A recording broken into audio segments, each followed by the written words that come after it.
Nah, sekarang apakah orang baik yang tidak beragama itu bisa masuk surga? Bisa. Karena bukan agama yang membuat orang masuk surga. Kalau agama yang membuat orang masuk surga, mati harus dibarengi KTP. Karena nanti untuk menunjukkan di sana, begitu mati, agamamu apa? Nih, oh ya, KTP-nya agama A, kamu ini surga kapling A itu. Agama apa? B, surga kapling B. Kalau sudah surga ada kapling seperti itu, surga menjadi tidak universal, hanya orang yang kenal agama yang masuk surga. Kasihan orang zaman sebelum agama.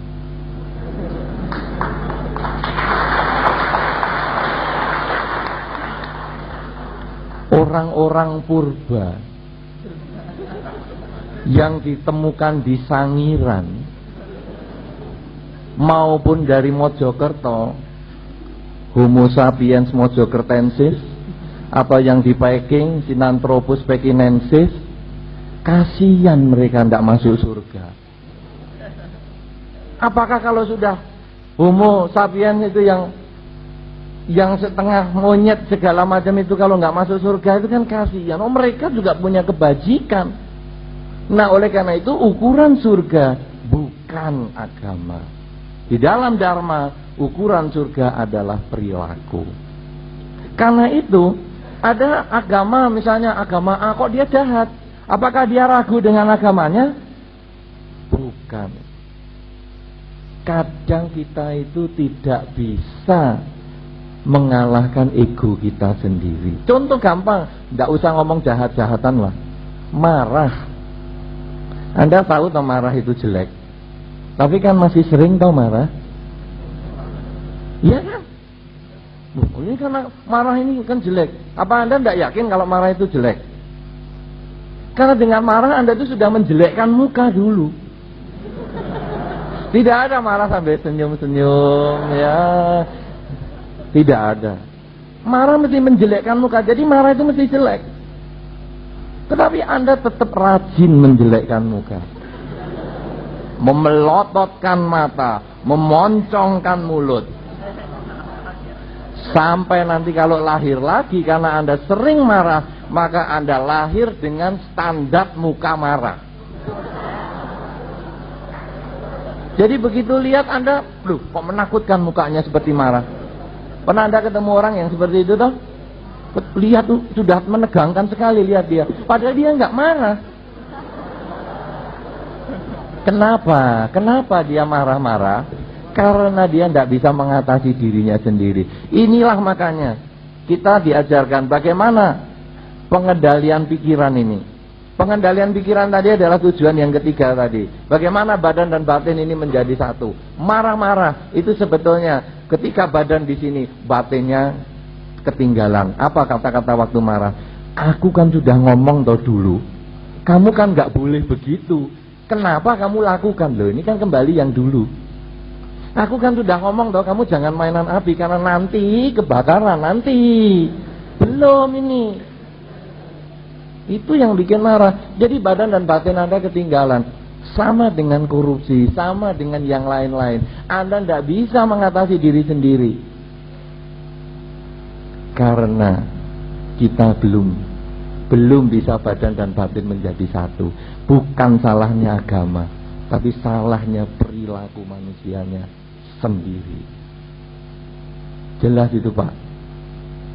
Coba sekarang, siapa yang tidak korupsi di antara Anda? Maju.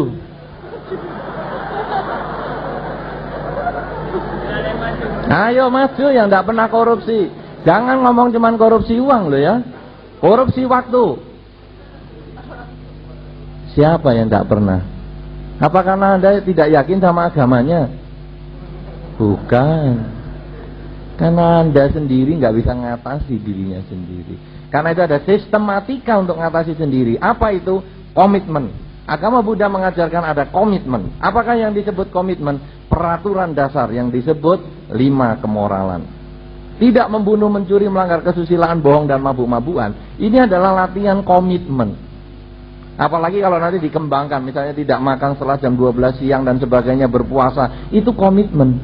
Anda makan malam tidak salah kok, bukan karena buruk, tapi saya punya komitmen, saya tidak makan. Dengan begini kita menjadi punya latihan bahwa saya bertekad untuk tidak makan. Kalau saya sudah bisa mengatasi keinginan makan yang sudah saya derita sejak saya masih dalam kandungan, sehingga orang yang mengandung makannya double-double, itu kan karena ini kebutuhannya si jabang bayi katanya.